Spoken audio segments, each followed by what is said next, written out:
હે લી તું કેમ લમણે હાથ દઈને બેહી ગઈ છો હે? માર તમને શું વાત કરવી? કેમ શું થયું?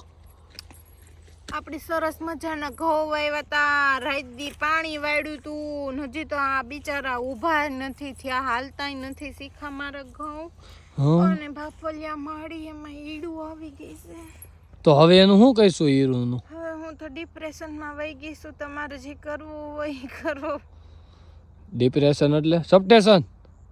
ડિપ્રેશન તે ઈ સબટેશન ને, સબટેશન માં ઓલું ડિપ્રેશન હોય. મને ટેન્શન આવી ગયું છે, મને તમે બોલાવો માં. અરે એટલે પછી છે હું તારા ઘઉં ને?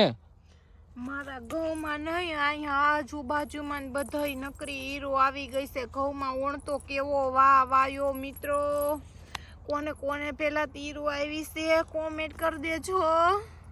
અરે ભગવાન, માર દુખડાની વાત કોને કેવી. આમાં રાત દી તડકો જોયા વગર ઘઉંમાં પાણી વાળ્યું તું મેં. તો હવે શું કરીશું આને? હીરો આવી ગઈ, હીરો નું થાય કઈ?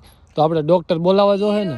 ડોક્ટર બોલાવવા પડશે. મેં ફોન જ કર્યો છે, આગળ આવે છે. તો અને ઇન્જેક્શન મારવું જોહે? ઇન્જેક્શન નો હોય વાલા, અને પપમાં ભરીને દવા કાલ હવારે 5 વાગે ઉઠીને ચાલુ કરજો. ખબક એટલે હું એટલે દવા સાટવાની સામા મારે મારી બેહી ગયા. હું જોવા બેઠી હતી કે આમાં ઈડું છે કે નહીં. ઈ તમને ખબર પડી કે આમાં ઈડું છે એમ તમને દેખાઈશ કે? હા. ક્યાં દેખાણી? એમ ઈડું દેખાય નહીં. તો દેખાણી નથી કેમ કહો છો મારા આયરો આયર કે ઈડું છે? તમને સમજાવું, અહીંયા હાલો તમને બતાવું કે કઈ રીતે ખબર પડે ઈડું છે એમ. કેમ કે ઘણા નામે તમારે જેમ નહીં ખબર હોય ને એમણે લોલ વાવેતર કરવા ચડી ગયા હોય તારી જેમ. જો આ નીચેથી બતાવો. આ રહ્યું કે નહીં? આ રહ્યું. આ ઘઉં રહ્યા કે નહીં? એના આગળના જો આ હોય ને આ પીસડા, ઈ પીડા પડી જાય ને મિત્રો, એટલે આપણા ખેતરમાં ઈયળ આવી ગઈ એમ માન લેવાનું. ભલે તમને ઈડ અત્યારે દેખાતી ન હોય, પતલી એવી લીડ જેવી હોય ઈડ. પતલી એવી લીડ જેવી ઈડ અત્યારે હોય, નાની એવી. પછી આપણા ઘઉંનું શોષણ કરી કરી કરી કરી અને જાડી થઈ જાય. પછી આપણને દેખાય ને પછી આપણે દવા છાંટી, પણ પછી કાંઈ વળે નહીં મિત્રો. એટલે કાલે જ સવારમાં આપણે હવે આને પાણી પછી અને કાલે જ સવારમાં પહેલાં આપણે આને દવાના પંપ વેતા કરશું. અને પહેલાં એકવાર નજર મારી લ્યો ઠેઠ સુધી કે આપણા બધાય ઘઉં ઊંધા દાણા નહીં ખાતા ને સીતા ઘઉં ઉગી ગયા છે. એટલે મિત્રો આપણા ઘઉં ઉગી ગયા છે ભગવાનની દયાથી, પણ આપણે હવે આપણી દયાથી દવા છાંટવી પડે એમ છે. શું કેવું તમારું? હવે તો મારે તો હવે વહેલું ઉઠવું જોઈએ ને 5 વાગે. હા તો ઉઠવું જ પડે ને. આમાં દવા કઈ સાઈડ શું?